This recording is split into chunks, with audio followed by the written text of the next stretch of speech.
আসসালামু আলাইকুম। আরেকটি নতুন ভিডিওতে আপনাদের স্বাগতম। একটি দেশ, কিছু উচ্ছৃঙ্খল মানুষ, কিছু লেবাসধারী উচ্ছৃঙ্খল মানুষ একের পর এক কর্মকাণ্ড চালিয়ে যাচ্ছে এবং সেই কর্মকাণ্ডের মাধ্যমে ধর্ম অবমাননা করা হচ্ছে, মানবতা লঙ্ঘিত হচ্ছে, মানুষের অধিকার লঙ্ঘিত হচ্ছে, বিচার ব্যবস্থা প্রশ্নের মুখে পড়ছে, সরকার প্রশ্নের মুখে পড়ছে। শতাধিকবার এই ঘটনা এক বছরের মধ্যে ঘটলেও সরকার নির্বিকার, দর্শক সরকারের এর বিরুদ্ধে কোনো ধরনের কোনো ভূমিকা নেই। এবার সমস্ত ঘটনা, যদি শতাধিক ঘটনা ঘটে থাকে, সেই সমস্ত ঘটনাকে অতিক্রম করে গেল রাজবাড়ির গোয়ালন্দের ঘটনা। একটা মাজারে সেই মাজারের যে পীর, তিনি মারা যাওয়ার পরে তাকে কবর দেওয়া হয়েছে। তার কবর থেকে যাচ্ছে তাইভাবে লাশ তুলে পুড়িয়ে ফেলছে। কারা? তারা লেবাসধারী তৌহিদি জনতা। তারা নাকি ধর্ম রক্ষা করছে, তারা নাকি ইসলামের সেবা করছে, তারা মিছিল করছে ধর্মের নামে। সরকার একটা বিবৃতি দিচ্ছে, পুলিশ আর্মি তাদেরকে নাকি ঠেকাতে পারছে না। অথচ রাজধানীতে কিংবা দেশে কোথাও আওয়ামী লীগ একটা ছোট্ট ঝটিকা মিছিল করলে পুলিশ উঠে পড়ে লাগছে তাদেরকে গ্রেপ্তারের জন্য। সেই ব্যাপারে সেখানে পুলিশ সফল হচ্ছে, কিন্তু এই ব্যাপারে পুলিশ এখন পর্যন্ত সফল হচ্ছে না, সফল হতে আমরা দেখিনি। শতাধিকবার এই ঘটনা বলা হয় যে বাংলাদেশে 100রও বেশি মাজার ভাঙার ঘটনা ঘটেছে গত এক বছরে। কিন্তু কেন সরকার নির্বিকার বসে আছে? সরকার কোথায় ভয় পাচ্ছে? কাদেরকে ভয় পাচ্ছে? কেন এত ভয় পাচ্ছে? কেন সরকার শুধুমাত্র বিবৃতির মধ্য দিয়েই নিজেদের কার্যক্রম সীমাবদ্ধ রাখছে? সরকার কি তাহলে এই গোষ্ঠীর হাতে জিম্মি হয়ে পড়েছে? তাদেরকে সরকারকে কি এরা জিম্মি করে ফেলেছে, কোনো একটা ফাঁদে ফেলেছে? কি হচ্ছে একটু বোঝার চেষ্টা করব। যখন একই দিনে আজকে গোয়ালন্দে, রাজবাড়িতে এবং রাজশাহীতে 2টি মাজার ভাঙচুরের ঘটনা ঘটানো হলো এবং লাশ তুলে পুড়িয়ে ফেলার ঘটনা ঘটলো। কি হলো? সরকার কি বলছে? এরপরে কি হবে একটু বোঝার চেষ্টা করবে। এই ভিডিওতে থাকবেন পলিটিক্স টিভির নিয়মিত আয়োজনে। দর্শক, বলছিলাম রাজবাড়ির গোয়ালন্দের কথা। সেখানে বহুল আলোচিত নুরা পাগলার মাজার, সেই মাজারে ভাঙচুর হলো, আগুন ধরিয়ে দেওয়া হলো, পুড়িয়ে দেওয়া হলো এবং নুরা পাগলার কবর থেকে তার লাশ তুলে সেই লাশটাকে বিভৎস ভঙ্গিতে পুড়িয়ে দেওয়া হলো। একটি কবর থেকে লাশ তোলার সেই ভিডিওটা ভাইরাল হয়েছে, আপনারা নিশ্চয়ই দেখেছেন। সেই ভিডিওটার সঙ্গে আরেকটা ভিডিও রয়েছে, যে ভিডিওতে দেখা যাচ্ছে কফিনের ভেতরে লাশটা রেখে কিভাবে রাস্তা দিয়ে টেনে হিঁচড়ে নিয়ে যাওয়া হচ্ছে পুরানোর আগে। একটু দেখে নেবেন নাকি? একটু দেখে নিন, তাহলে আপনাদের বুঝতে সুবিধা হবে যে কি হচ্ছে আদতে দেশে।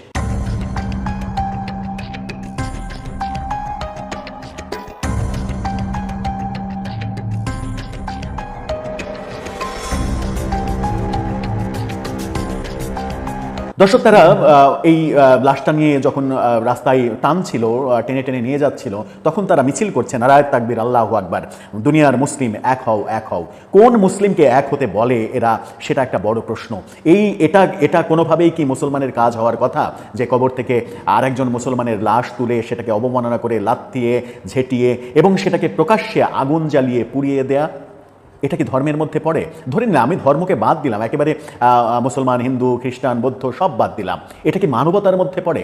মানুষের মধ্যে যদি মিনিমাম মানবতা বোধ থাকে, মানুষের মধ্যে যদি পশুত্ব বিরাজ না করে, তাহলে এই কাজ কি করতে পারে কেউ? এবং সেটা দলবদ্ধভাবে করা হলো এবং গণমাধ্যমে সাক্ষাৎকার দেয়া হলো যে তৌহিদি জনতা খেপে গিয়েছে। তৌহিদি জনতা কেন খেপলো তার কারণ অনুসন্ধান করে যেটা জানা গেল, মাজারের পক্ষ থেকে যেটা জানানো হয়েছে সেটা হচ্ছে যে বিভিন্ন গণমাধ্যমে যেটা বলছে সেটা হচ্ছে যে নুরা পাগলা মারা যাওয়ার পরে স্বাভাবিক মাটির চেয়ে বেশ অনেকখানি উঁচুতে তাকে দাফন করা হয়েছে। এটা কোনোভাবেই শরিয়া সম্মত নয়, ইসলাম সম্মত নয়। এই কারণে তৌহিদি জনতার অনুভূতিতে লেগেছে। তৌহিদি জনতা এবার কি করবে? ওই কবর গুড়িয়ে দিতে হবে, সেই লাশ তুলে পুড়িয়ে দিতে হবে, মাজার পুড়িয়ে দিতে হবে, ভাঙচুর করে একেবারে শেষ করে দিতে হবে। আপনার বিরুদ্ধে যদি কোনো কিছু যায়, আপনি যদি তাকে মুসলমান না মনে করেন, তাহলে আপনি তাকে ভিন্ন ধর্মের মনে করেন, সমস্যা নাই তো। যদি তাকে ভিন্ন ধর্মের মনে করেন, আপনি যদি তাকে মুসলমান না মনে করেন, তাহলে ভিন্ন ধর্মের একজন মানুষও তো তার মতো করে তার আচরণ নির্ধারণ করার অধিকার রাখে বাংলাদেশে। সেই অধিকার কেড়ে নেওয়ার অধিকার আপনাকে কে দিল? সেই প্রশ্ন তো আসেই। আবার প্রকাশ্যে যখন শত শত লোকজন, লেবাসধারী এই লোকজন এই কাজগুলো করছে, তখন সরকারের পক্ষ থেকে বিভিন্নভাবে বলা হচ্ছে পুলিশ তাদেরকে নিবৃত্ত করতে গিয়েছিল, কিন্তু পুলিশই আক্রমণের শিকার হয়েছে। তারপরে তারপরে সেনাবাহিনী গিয়েছিল, সেনাবাহিনী ব্যাপারটা কিভাবে করেছে সেটা জানি না কিভাবে করেছে। একটু মনে করে দেখুন তো যে এত বড় মানে মানবতা বিরোধী, মানবাধিকার লঙ্ঘনের ঘটনা ঘটলো, অথচ পুলিশ তাদের কাছে গিয়ে মার খাচ্ছে, সেনাবাহিনী তাদেরকে গিয়ে বোঝানোর চেষ্টা করছে। এই ঘটনা যদি হয় তাহলে কদিন আগে মানে গোপালগঞ্জে যেটা হলো, গোপালগঞ্জে এনসিপি নেতাদের রক্ষার জন্য আইন শৃঙ্খলা রক্ষাকারী বাহিনী যেভাবে অ্যাগ্রেসিভ মোডে একটা যুদ্ধাবস্থার মতো তৈরি করলো, যেভাবে তারা গুলি চালালো এবং সেই ঘটনায় 5 জন মারা গেল, সেখানে যখন মানে যারা এনসিপির নেতা, এনসিপির মঞ্চ ভাঙচুর করেছিল তাদেরকে দেশদ্রোহী, সন্ত্রাসী হিসেবে আখ্যা দিয়ে যেভাবে অ্যাগ্রেসিভ মোডে মানে আইন শৃঙ্খলা রক্ষাকারী বাহিনী গিয়েছিল, সেরকম অ্যাগ্রেসিভ মোডে কি এখানে যেতে পারতো না? যেতে পারতো তো। যায়নি কেন? যায়নি কারণ হচ্ছে যে গোপালগঞ্জের ঘটনা মনিটর করার জন্য পুলিশ কন্ট্রোল রুমে, মনিটর সেলে যারা বসেছিলেন, এই ঘটনা মনিটর করার মতো সরকারে আদতে কেউ নেই।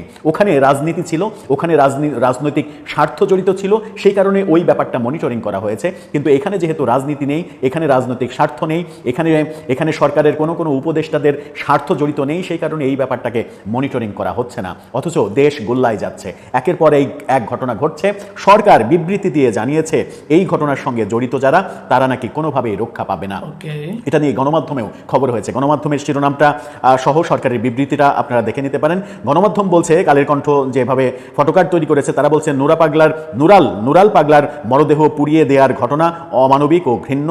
অন্তর্বর্তীকালীন সরকার তার যে বিবৃতি, সেই বিবৃতিতে বলছে যে গোয়ালন্দে নুরুল হক মোল্লা, যিনি নুরাল পাগলা নামেও পরিচিত, তার কবর অবমাননা ও মরদেহে অগ্নিসংযোগের ঘটনায় তীব্র নিন্দা জানায়। সরকার নিন্দা জানাচ্ছে।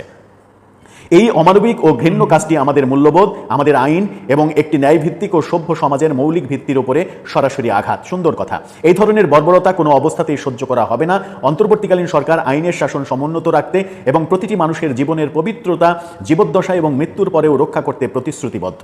আমরা জনগণকে আশ্বস্ত করছি যে এই জঘন্য অপরাধের সঙ্গে জড়িতদের চিহ্নিত করা হবে এবং আইনের সর্বোচ্চ প্রয়োগের মাধ্যমে বিচারের আওতায় আনা হবে। কোনো ব্যক্তি বা গোষ্ঠী জবাবদিহিতার ঊর্ধ্বে নয়। যারা এই ঘৃণ্য কাজের সঙ্গে যুক্ত, তাদের উপযুক্ত শাস্তি নিশ্চিত করতে দ্রুত ও কঠোর আইনগত ব্যবস্থা নেওয়া হচ্ছে। আমরা দেশের প্রতিটি নাগরিকের প্রতি আহ্বান জানাচ্ছি, ঘৃণা ও সহিংসতা দৃঢ়ভাবে প্রত্যাখ্যান করুন, সহিংসতার বিরুদ্ধে ঐক্যবদ্ধ হন এবং ন্যায় বিচার ও মানবতার আদর্শকে সমুন্নত রাখতে সম্মিলিত প্রচেষ্টা গড়ে তুলুন। সরকার ঘৃণা জানাচ্ছে, সরকার ঘৃণা জানিয়েছে এবং বলছে যে এই ব্যাপারে পদক্ষেপ নেওয়া হবে। কিন্তু এর আগে যে শতাধিক ঘটনা ঘটেছে, সেই ব্যাপারগুলো যদি এড়িয়ে যাওয়া না হতো, সেই ব্যাপারগুলোতে যদি পদক্ষেপ নেওয়া হতো এবং সেই ব্যাপারগুলো ঘটানোর জন্য প্রকাশ্যে ওয়াজে, সমাবেশে যেভাবে এই কয়েকজন চিহ্নিত ধর্ম ব্যবসায়ী যেভাবে ফতোয়া দিয়েছেন, যেভাবে ভাঙতে উৎসাহিত করেছেন, মাজার গুড়িয়ে দিতে হবে, মাজার থাকবে না, সেই মানে ধর্ম ব্যবসায়ীদের ব্যাপারেও সরকারের কোনো বক্তব্য নেই। আবার সরকার যখন এই ব্যাপারে বিবৃতি দিল, তখন রাজশাহীর পবা উপজেলায় আরেকটি ঘটনা ঘটেছে। রাজশাহীর পবায় আজিজ ভান্ডারীর খানকা শরীফে ভাঙচুর এবং হামলার ঘটনা ঘটেছে। সেই ঘটনার ছবিটা আপনারা দেখে নিন। একই দিনে এই দুটো ঘটনা ঘটলো। সরকার একটাতে বিবৃতি দিল, কারণ ওই ব্যাপারটা ভাইরাল হয়েছে।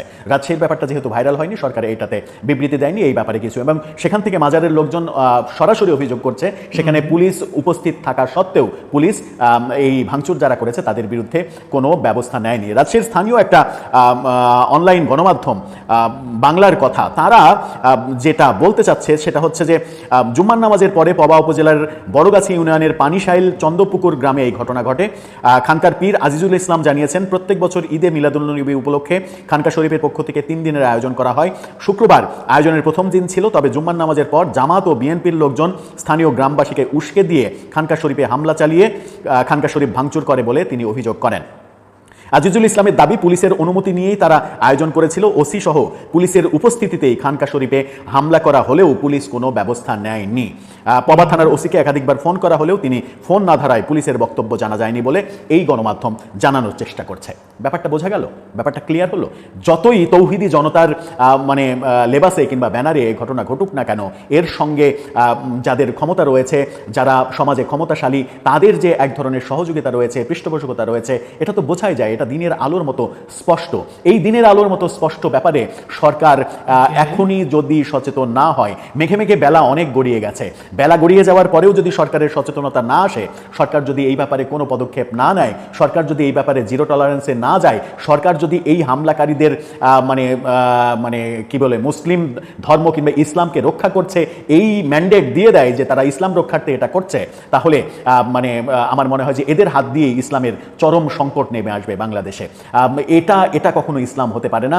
ইসলাম কখনো কাউকে দমন, নিপীড়ন কিংবা নির্যাতন কিংবা এই ধরনের মানবাধিকার লঙ্ঘন, কিংবা ইসলাম কখনোই আরেকজন মুসলিমের লাশ কবর থেকে যাচ্ছে তাইভাবে লাথিয়ে ঝেঁটিয়ে তুলে তাকে সেই লাশকে পুড়িয়ে ফেলার কথা কোথাও বলেনি। ইসলামের কোথাও, কোরআনের কোথাও, হাদিসের কোথাও এই ধরনের লেখা নেই। এটা আমাদের দেশের এক ধরনের ধর্ম ব্যবসায়ী উগ্র জঙ্গি গোষ্ঠীর বানানো ইসলাম।